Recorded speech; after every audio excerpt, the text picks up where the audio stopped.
We need to talk about spirit guides, your spiritual helpers on the other side. And if you really want to know like how to connect to them, if you really want to experience that, then today, if you're listening to this on August 14th, we are having our Psychic and Mediumship Development Circle inside the Spiritual AF Academy, and I would love to walk you through all the steps. The links to join will be in the show notes. It is something that everybody has to try at least once. Believe me, I was really scared too when I first went to my circle, and it changed my freaking life. Like literally, I had no idea what I was doing. I was not a psychic and medium then. I had no idea what I was doing. I had gotten a reading from somebody, and they said that I was psychic, and then I was like, oh, cool, let me go to a psychic circle, and it was life changing. Now, when I went there, did I get a lot of things? Did I get all this insight and everything else? And I just opened up? No, it didn't. It took a long time for me. But the thing is that I have been mentoring people for so long now, to open up to their abilities that I've gotten really good at it. And I have been able to fast track the progress and the past for other people because I want you to be able to connect to your spirit guides, to your past loved ones, and to your angels like ASAP. So, all right, and with ease. So I hope that you join us. Like I said, the link will be in the show notes. And so today, we are going to be going over spirit guides, the different kinds of spirit guides, signs, getting names of spirit guides, and then also myths of spirit guides as well. And if you're interested, I am going to be doing a special deal on my Communicating with Spirit Masterclass, and that will also be in the show notes. If you're just wanting to dive in a little bit deeper, I would love to have you. So let's get to it right now, and that is spirit guides. So, what kind of spirit guides are there? So when people are talking about spirit guides, a lot of times, 99% of the time, they're talking about your master spirit guide. So this master spirit guide is somebody that you've been with since before you were born, and that is going to be here with you until after you are born. They are somebody that you hired to basically be your chaperone in this lifetime. All right.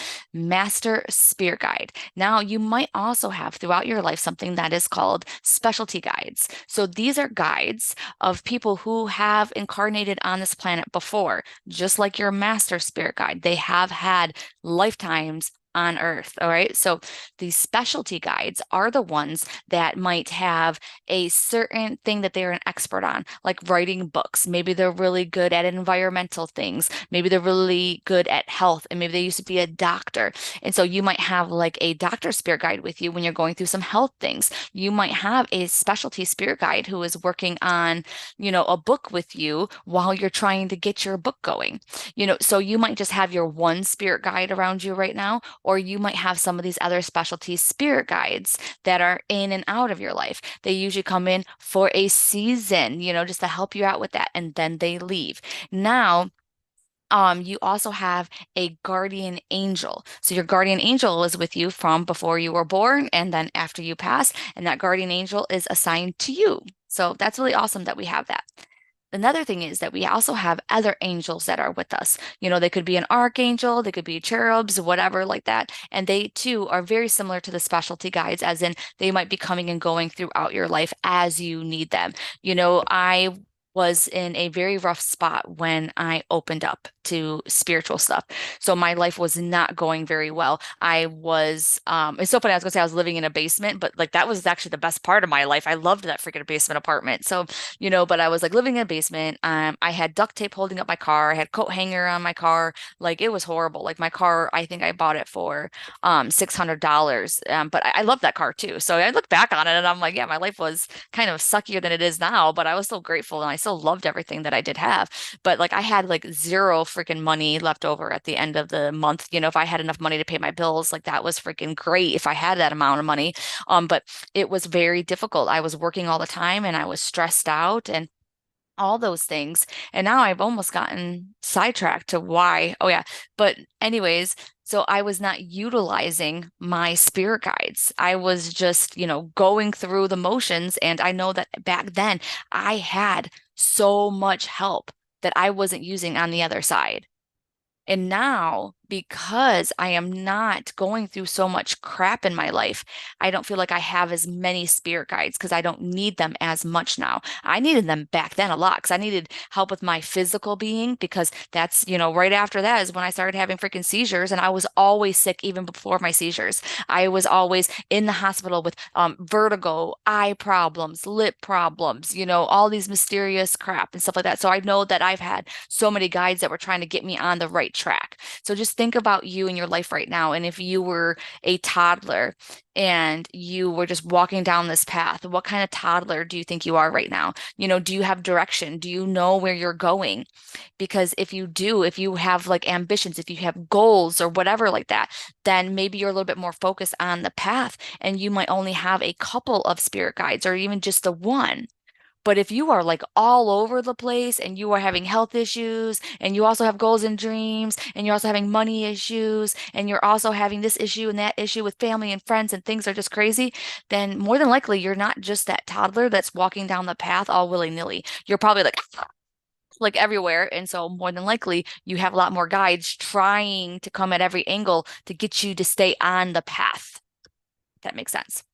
All right, so moving on, you also might have ascended masters. So ascended masters are going to be those beings that incarnated here on Earth, usually. Sometimes they didn't incarnate on Earth, but they are going to be enlightened beings. So this is going to be like the Buddha, all right? It's going to be like Jesus and Krishna and Ganesh, it's going to be Kuan Yin, it's going to be all those really, really cool, how to say it, gods, goddesses, that you might think about. And they also might be with you as well to help you on your journey. Now, I know what you're thinking because you're thinking the exact same thing that I was thinking too. Like, Heather, I am not good enough. I am not good enough to have Buddha around me.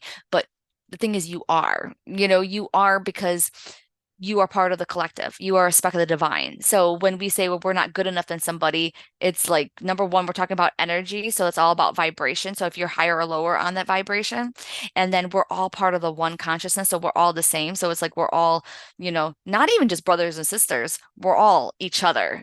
So it can get complicated, but basically, don't worry about that part. I promise you, okay, that I'm not going to tell you that you are good enough because you already are.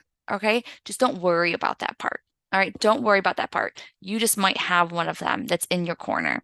Jesus is around a lot for people who are going to become healers, Reiki healers, pranic healers, even social workers. He's around those type of people, medical personnel, nurses, all those kinds of things. But he's also around people who need healing. All right. So think about that. There's also animal spirit guides. So, yes, so animal spirit guides can come in many different forms. They can come in the form of your past pet, okay? They might transfer to the other side and then become one of your guides to help you out. You also might get ones from other lifetimes as well. I love those. Or you just might have an animal that isn't particular to like this lifetime and that you've never really experienced, but it's one that you're really drawn to because whatever that animal represents is what you need to work on or you need more of, or that spirit animal wants to confirm that you already have. So that means that maybe you're really drawn to penguins, and penguins really symbolize, soulmates for you. And maybe that's because you are destined to meet your soulmate in this lifetime, or that is something you need to overcome so that you can meet your penguin, or it could go ahead and it could be something that's just like a wolf, because maybe you're the lone wolf and you need to become part of a pack. So think about the animals that are coming into your life and you'll be able to see if you have any animal spirit guides. All right, next up is intergalactic guides. So that is going to be those beings that are not basically here on Earth. All right. They're going to be, the ones that are from other galaxies, other planets, even other dimensions as well. Like I include those underneath intergalactic guides. But then there's also elemental spirit guides that you could have, which could be like fairies and like the gnomes and all those kinds of really, really cool guides that are with you. I just have to put a disclaimer out right now. If you are drawn to something, you're drawn to it for a reason. So if you are drawn to learning about the fairies, the sprites, the mermaids, whatever it is, if that is part of you, then go down that path because you could have a guide that is one of those. And you might be like, Heather, they don't exist. They don't exist in this world. They might exist in a different dimension, a different realm, different galaxy. We don't know what the heck is out there. So never say never. All right, so those are basically, in a nutshell, a lot of the spirit guides that you will have. Now, you did not come down here to planet Earth alone. You came down here with a spiritual entourage, and they are made up of your spirit guides and your animal spirit guides and your angels. And then also your past loved ones can go ahead and become some of your spirit guides when they pass on. And you might also have those intergalactic guides, like we talked about. Now, they cannot intervene without your permission. All right. So you have to give them permission. And you might say, well, isn't it obvious that I need their help? No, it's not, because we came down here to basically experience the suck. All right. So they don't want to take any kind of learning opportunity from us. So get to it and start asking them for help ASAP. Start with little things, work your way up if you need to. All right, so now signs that from your spirit guide. And I really want to make this specific to where you can differentiate your signs from your spirit guide versus your past loved one. Okay, so your spirit guide signs are usually, this is not always the case, but this is what I have found to be true. They're usually not very emotional. They're very more neutral. They're very much more like one way or the other. They also might not have the sense of familiarity if you are not familiar with your spirit guide, okay? And they also might seem like a deja vu feeling too when it's your spirit guide that's communicating with you. You also might have this connection with past lives because that's going to be showing you more about your spirit guide. There's not going to be any kind of memories that are associated with any of the signs that you're getting because, they're really trying to get you to connect with like this lifetime.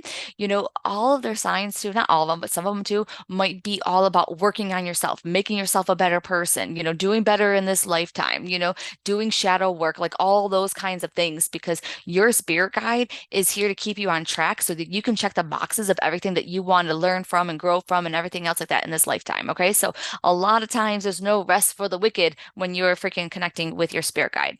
Now, if you want to talk about your past loved ones, you are going to have like a warm and fuzzy feeling with the signs. Okay. You might all of a suddenly start thinking of memories with the sign, no matter what the sign is. Maybe it's a cow, and then all of a sudden you start thinking about, oh, I remember grandma. She lived on a cow farm when she was younger.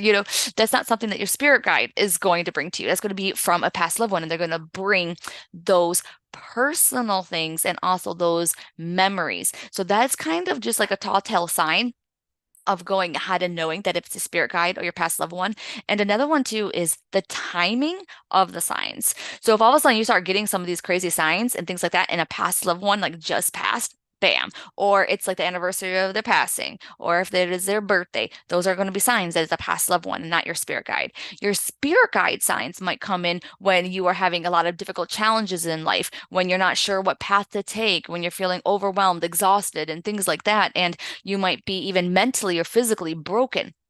That's going to be a sign that it's your spirit guide. All right, so now we're going to talk about names. So in that spirit guide masterclass that I told you about, I will give you and I'll break down the different ways to get your spirit guide's name. And I'm also going to be including a bonus meditation too, which is going to be about connecting with your spirit guide. Okay, so their names. This is like the number one freaking question that I had when I was opening up spiritually. I wanted to get my spirit guide's name. So the thing is, though, your spirit guide has a lot of freaking names. Okay. You have incarnated with them for many, many years. All right. So, so many, many years, many, many lifetimes and things like that. I don't think that you just spent one lifetime with your guide and then just hired them for, the chaperoning of this lifetime. Okay. A lot of times we get somebody that has a really good extensive resume because we know how freaking hard spirit is, to live here on earth. Okay. So with the names, the number one thing that I have to tell you is they don't freaking care what name you call them. They just want you to get a personal relationship with them. They want to be able to help you. That's it. So they don't care. So you can make up a freaking name. Literally, you can make it up. All right. So just go with that. And then you can go ahead and I think that there's some I think I might have something in the spiritual AF library that also tells you some ways to get your spirit guide's name, but definitely inside of the spirit guide masterclass, you can do that.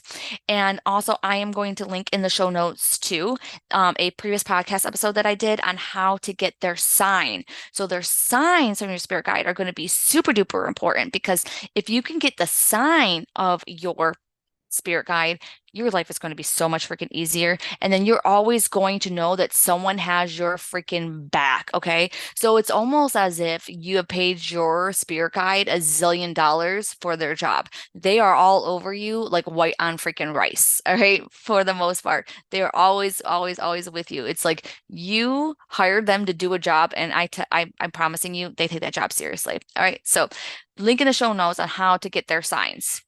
All right, now let's talk about some myths, shall we? So the myths. The myth says that you only have one spirit guide. Well, we just freaking broke that myth. No, you have more than one. Now, some people might go the whole life only just using their master spirit guide.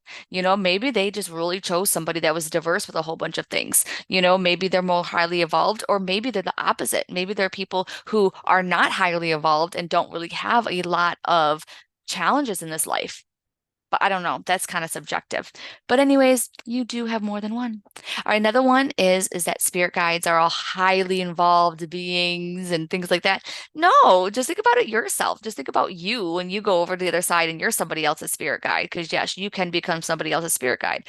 Do you think that you're like this highly evolved, like incredible being? Yes, but you also are human. You know what it's like to be human. You know what it's made to make mistakes. You know what it's like to come here and maybe not check off all the freaking boxes. So, yeah, your spirit guide is, I don't want to say flawed, but they might not be absolutely 1000% perfect and do every single thing that you want to do in the way that you wanted to do it in this lifetime.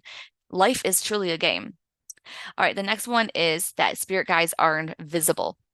Yes, for the most part, your spirit guide is going to spend most of the lifetime over on the other side, being invisible to you. But that's not always the case. Sometimes our spirit guides might actually incarnate even for a little bit into this lifetime and to help you out. They might actually come in a form of like a friend or a person that helps you get out of a really bad situation, just for a temporary moment.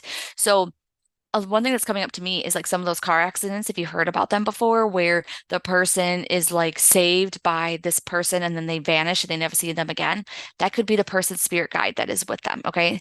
So just to wrap your head around this a little bit, because it could be really difficult for people to be like, oh my God, is my spirit guide like incarnated right now? Or is he on the other side? Like, I don't know what the hell he's doing. Well, the thing is that your soul is too big to fit inside your body. So even though you feel like you're only 100% here, you're not. There's a big, big part of you that's still over on the other side.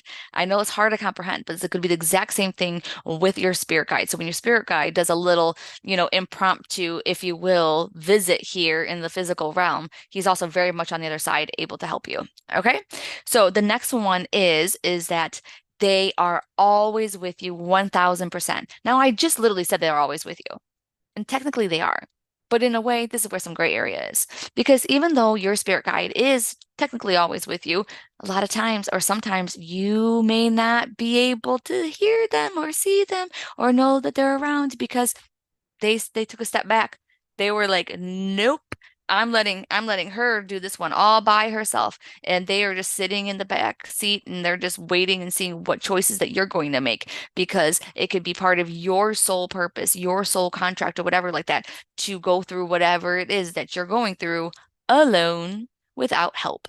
Doesn't mean that you're literally truly alone. Think of it this way. It's kind of like you're riding a bike and you've gotten it down to where you don't need training wheels anymore and you don't need your mom or your dad to hold on to the seat, but it's still kind of nice knowing that they're there. You might be going through that time of your life where it's like, okay, you're riding the bike and they're there to help you if you desperately really need them. But basically, they're going to try and see how you do with riding your bike by yourself for a little bit. Think about that. Okay, so the next one is that your spirit guides are your angels. No, angels have never incarnated on this planet before. Spirit guides have. That's the reason why that during some of my readings, I really don't like talking to angels because even though I love angels and they have really good advice and things like that, I love it. But sometimes I'm like, I need to hear this from somebody else on the other side that's like incarnated in the last 50 years or something like that because Earth is freaking tough. So No, angels and spirit guides completely different. And then also the next one is, are they your past loved one? So this is where it gets a little bit tricky. Your past loved one is not your master spirit guide, but your past loved one can become a spirit guide for you on the other side. And I see this happen actually quite frequently. And so a lot of times they go ahead and they go on the other side and they will become they will use their expertise to help you out in this lifetime. So a lot of times in my readings, I will notice like, oh, one past loved one comes in saying, hey, I'm a guide for you now to start your own business. I'm a guide for you now to get healthy. I'm a guide for you now to help you out with your money or with your relationships or with your career, because that's something that they really did well in or they overcame, in this lifetime. Now, your past loved ones don't become your angels because remember, angels have never incarnated here before.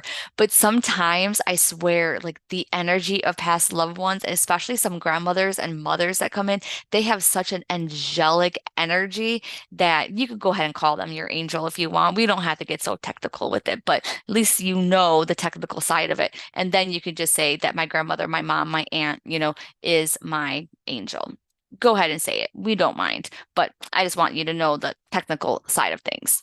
Alrighty, so I think that that is it for today. I hope that you take advantage of the Spirit Guide Masterclass, where I'm also going to be including the Meet Your Spirit Guide meditation. There's already an Earth Pulsing meditation included inside of the course, but I'm going to add another bonus to it. So if you are someone who already has that course, you will also get that access to that meditation. And if you want to learn how to get your specific sign from your spirit guide, then check the show notes for the link to that podcast episode. And thank you so much for joining me, and I'll talk to you.